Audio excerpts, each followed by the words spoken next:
ഞാൻ പറഞ്ഞിട്ടില്ലേ ഇനി എന്നെ കാണാൻ വരരുതെന്ന്. ഇപ്പൊ മറ്റാരെക്കാളും കണ്ണേട്ടന് വെറുപ്പ് എന്നോടാണെന്ന് എനിക്കറിയാം.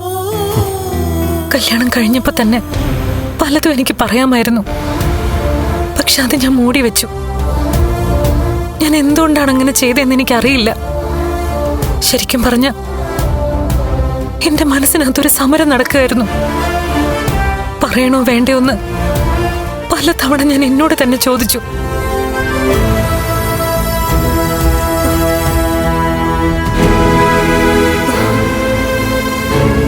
അപ്പോഴൊക്കെ പറയണ്ടെന്ന് എനിക്ക് തന്നെ തോന്നി. എന്നാൽ ഇനി നടന്നതൊന്നും മനസ്സിൽ വെച്ചോണ്ടിരുന്നിട്ട് കാര്യമില്ല. അതെല്ലാം തുറന്നു പറയാനാ ഞാൻ വന്നത്. എനിക്കൊന്നും കേൾക്കണ്ട. കേട്ടേ പറ്റൂ. കണ്ണേട്ടൻ ഇപ്പൊ തന്നെ എന്തൊക്കെയോ അറിഞ്ഞെന്ന എന്റെ വിശ്വാസം. അല്ലെങ്കിൽ എന്നെ ഇങ്ങനെ വെറുക്കില്ല. അനന്തുവേട്ടനെ ലേഖ്യം തള്ളി പറയില്ല. അതുകൊണ്ടാ പറഞ്ഞത് എനിക്കൊന്നും കേൾക്കണ്ടാന്ന്. എങ്കിലും പറയാനുള്ളത് എനിക്ക് പറയണം. ഇനി അത് ഭാരമായിട്ട് ഉള്ളി വെച്ചോണ്ട് നടക്കാൻ പറ്റില്ല. അത് നമ്മുടെ കുഞ്ഞിനെ പോലും ബാധിക്കും.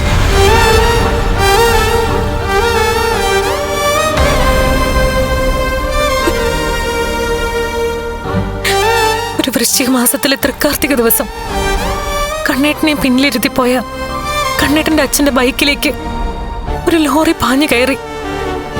ആ ലോറി ഓടിച്ചത് കരുണയുടെ അച്ഛൻ പ്രതാപനായിരുന്നു. അന്ന് 5 വയസ്സ് മാത്രം പ്രായമുണ്ടായിരുന്ന ഞാനതിന് സാക്ഷിയായിരുന്നു.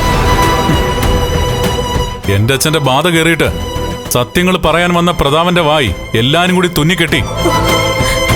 7-ാം മാസം എന്റെ തറവാട്ടിൽ നടന്ന നാടകങ്ങൾ ചെറുതൊന്നുമല്ല. എങ്കിലും കണക്കിന് 1-ാം റാങ്ക് വാങ്ങി പാസ്സായ ഒരു സ്റ്റുഡന്റാണ് ഞാൻ. അങ്ങനെയുള്ള എനിക്ക് ചിലതൊക്കെ കണ്ടാൽ മനസ്സിലാവും. അതുകൊണ്ടാ 7-ാം മാസത്തെ ചടങ്ങിന് തന്നെ തന്റെ അമ്മ വിളിച്ചോണ്ട് പോയപ്പോ കൂടെ ഞാനും വന്നത്. അന്ന് അമ്മയ്ക്കൊപ്പം താൻ അകത്തേക്ക് പോയ സമയത്ത് അയാൾ എന്നോട് സത്യങ്ങളെല്ലാം പറഞ്ഞു.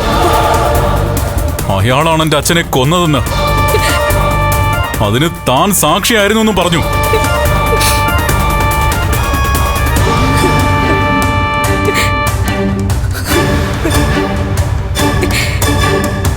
ആ സംഭവം ഇന്നലെ എന്നോണം മനസ്സിൽ പച്ച പിടിച്ച് കിടന്നതുകൊണ്ടാ ഞാൻ ആ കല്യാണത്തിന് സമ്മതിച്ചത്. കല്യാണം കഴിഞ്ഞ് കണ്ണേട്ടന്റെ കയ്യും പിടിച്ച് കമലേശ്വരത്തേക്ക് കയറി വന്ന ഫസ്റ്റ് നൈറ്റില് അത് സംസാരിച്ചാലോന്ന് ഞാൻ ആലോചിച്ചതാ. പക്ഷെ അവിടെ അറിയാതെ സ്വാർത്ഥയായിപ്പോയി ഞാൻ. കണ്ണേട്ടന്റെ ഭാര്യയായി ജീവിക്കാന്നുള്ളത് പുണ്യായി തോന്നിയ ഒരു നിമിഷമായിരുന്നു അത്. എന്റെ രണ്ടാനച്ഛൻ വരുത്തിയ വൈകല്യത്തിന് ഞാൻ പരിഹാരവും പ്രായശ്ചിത്വവും ചെയ്യണമെന്ന് തോന്നി. ആ സ്വാർത്ഥതയാണ് എന്നെ കൊണ്ടൊന്നും പറയിക്കാതിരുന്നത്. ഇനിയിപ്പോ അതേപറ്റി സംസാരിച്ചിട്ടൊന്നും കാര്യമില്ല. എന്റെ അച്ഛൻ ആരായിരുന്നു എന്നും എന്റെ അച്ഛൻ എന്റെ ജീവിതത്തിൽ ഉണ്ടായിരുന്ന സ്വാധീനം എന്തായിരുന്നു എന്നും തന്നോട് ഞാൻ പറഞ്ഞിട്ടുള്ളതാ. അമ്മയെ നഷ്ടപ്പെട്ട ഒരു ആൺകുട്ടിക്ക് അച്ഛന്മാര് ചിലപ്പോൾ നല്ല കെയർ കൊടുക്കണമെന്നില്ല.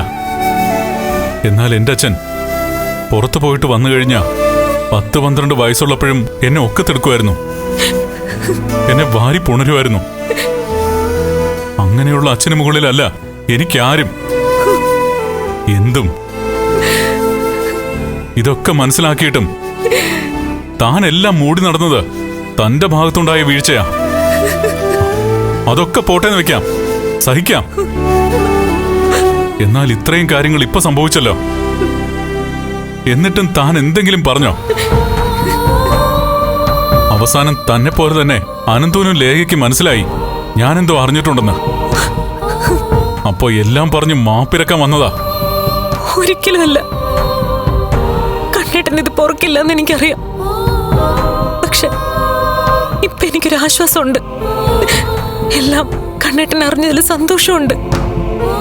കണ്ണേട്ടന് കണ്ണേട്ടന്റെ അച്ഛൻ നൽകിയ അതേ സ്നേഹവും ലാളനയോ കണ്ണേട്ടൻ എനിക്ക് നൽകിയത്. എന്നിട്ട് അങ്ങനെയുള്ള ആള് ഈ ഒരു സംഭവത്തിന്റെ പേരിൽ വേദനിപ്പിച്ചതിൽ ഏറ്റവും കുറ്റബോധമുണ്ട് എനിക്ക്. കണ്ണേട്ടനില്ലാത്ത ഒരു ദിവസം പോലും എനിക്ക് ശാന്തമായിട്ട് ഉറങ്ങാൻ കഴിയില്ല. തിരിഞ്ഞും മറിഞ്ഞും കിടന്ന നേരം വിളിപ്പിച്ചത്. എന്നാലും സാരമില്ല, കണ്ണേട്ടന്റെ മനസ്സിനെ മുറിവേൽപ്പിച്ചതിന് ഞാൻ ക്ഷമ ചോദിക്കുക.